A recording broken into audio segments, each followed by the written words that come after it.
ರಾಜ್ಯದಲ್ಲಿ ಕುಡಿಯುವ ನೀರಿನ ಸಮಸ್ಯೆ ವಿಚಾರಕ್ಕೆ ಸಂಬಂಧಪಟ್ಟ ಹಾಗೆ ಗ್ರಾಮೀಣಾಭಿವೃದ್ಧಿ ಸಚಿವ ಪ್ರಿಯಾಂಕ್ ಖರ್ಗೆ ಹೇಳಿಕೆಯನ್ನು ಕೊಟ್ಟಿದ್ದಾರೆ. ರಾಜ್ಯದಲ್ಲಿ ಕುಡಿಯುವ ನೀರಿನ ಸಮಸ್ಯೆ ವಿಚಾರಕ್ಕೆ ಸಂಬಂಧಪಟ್ಟ ಹಾಗೆ ಗ್ರಾಮೀಣಾಭಿವೃದ್ಧಿ ಸಚಿವ ಪ್ರಿಯಾಂಕ್ ಖರ್ಗೆ ಹೇಳಿಕೆ. ಬಹಳ ವರ್ಷಗಳ ನಂತರ ಹೀಟ್ ವೇವ್ ನೋಡ್ತಿದ್ದೇನೆ. ಡಿಸಾಸ್ಟರ್ ಮ್ಯಾನೇಜ್ಮೆಂಟ್ ಜೊತೆ ಸಿಎಂ ಸಭೆ ಮಾಡಿದ್ದಾರೆ. ಆರೋಗ್ಯ ಇಲಾಖೆಯಿಂದ ಎಸ್ಒಪಿ ಮಾಡಿದ್ದಾರೆ. ಬೋರ್ವೆಲ್ಲು ಡ್ಯಾಂಗಳಲ್ಲಿನ ನೀರು ಕಡಿಮೆ ಆಗ್ತಾ ಇದೆ. ಮುಂದಿನ 2 ತಿಂಗಳು ಕುಡಿಯುವ ನೀರಿಗೆ ಸಮಸ್ಯೆಗಳಾಗ್ತವೆ. ಗ್ರಾಮೀಣಾಭಿವೃದ್ಧಿ ಸಚಿವ ಪ್ರಿಯಾಂಕ್ ಖರ್ಗೆ ಹೇಳಿಕೆಯನ್ನು ಕೊಟ್ಟಿದ್ದಾರೆ. ರಾಜ್ಯದಲ್ಲಿ ಕುಡಿಯುವ ನೀರಿನ ಸಮಸ್ಯೆ ವಿಚಾರಕ್ಕೆ ಸಂಬಂಧಪಟ್ಟ ಹಾಗೆ ಗ್ರಾಮೀಣಾಭಿವೃದ್ಧಿ ಸಚಿವ ಪ್ರಿಯಾಂಕ್ ಖರ್ಗೆ ಹೇಳಿಕೆ ಕೊಟ್ಟಿರುವಂತಹದ್ದು. ಬಹಳ ವರ್ಷಗಳ ನಂತರ ಹೀಟ್ ವೇವ್ ನೋಡ್ತಾ ಇದ್ದೇನೆ. ಡಿಸಾಸ್ಟರ್ ಮ್ಯಾನೇಜ್ಮೆಂಟ್ ಜೊತೆ ಸಭೆ ಮಾಡಿದ್ದಾರೆ. ಆರೋಗ್ಯ ಇಲಾಖೆಯಿಂದ ಎಸ್ಒಪಿಯು ಕೂಡ ಮಾಡಿದ್ದಾರೆ.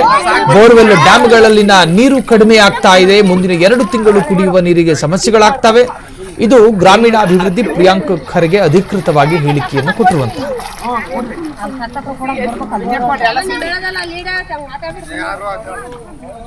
ಮುಂದಿನ 2 ತಿಂಗಳು ಕುಡಿಯುವ ನೀರಿನ ಸಮಸ್ಯೆ ಆಗುತ್ತೆ. ಮತ್ತೆ ಹೀಟ್ ವೇವ್ ಕೂಡ ಜಾಸ್ತಿ ಇದೆ. ಅವಾಗಲೇ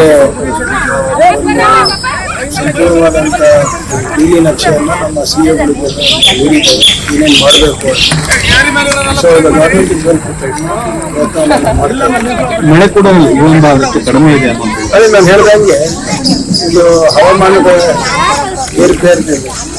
ಸ್ವಲ್ಪ ಅನಾನುಕೂಲ ನಮಗೆ ಜೂನ್ ಕೊರತೆ ಇಲ್ಲ. ಮುಂದೆ ಯಾರು ಏನು ಮಾಡಿ ಹಣ ಕೊಟ್ಟು ನೀರು ಸಿಗ್ತಾರೆ. ಮೊಬೈಲ್ ಕೊರೆದ್ರೂ ಕೂಡ ನೀರು ಈಗ ನೀರು ಬಹಳ ಏನು ವಾಟರ್ ಟೇಬಲ್ ಇತ್ತು ಅದನ್ನೂ ಕೂಡ ಬಚ್ಚೋಗ್ತಾ ಇದೆ. ಸೊ ಅದರಿಂದ ನಾವು ಬಹಳ ಸೂಕ್ಷ್ಮವಾಗಿ ಗಮನಿಸ್ತಾ ಇದ್ದೀವಿ. ಮತ್ತೆ ಎಲ್ಲೆಲ್ಲಿ ಸಾಧ್ಯ ಆಗ್ತದೆ ಸೋರ್ಸಸ್ ಅನ್ನ ಐಡೆಂಟಿಫೈ ಮಾಡ್ತೀವಿ. ಖಾಸಗಿ ಸೋರ್ಸಸ್ ಕೂಡ ನಾವು ರೆಂಟ್ ಮೇಲೆ ತಗೊಳ್ಳಿಕ್ಕೆ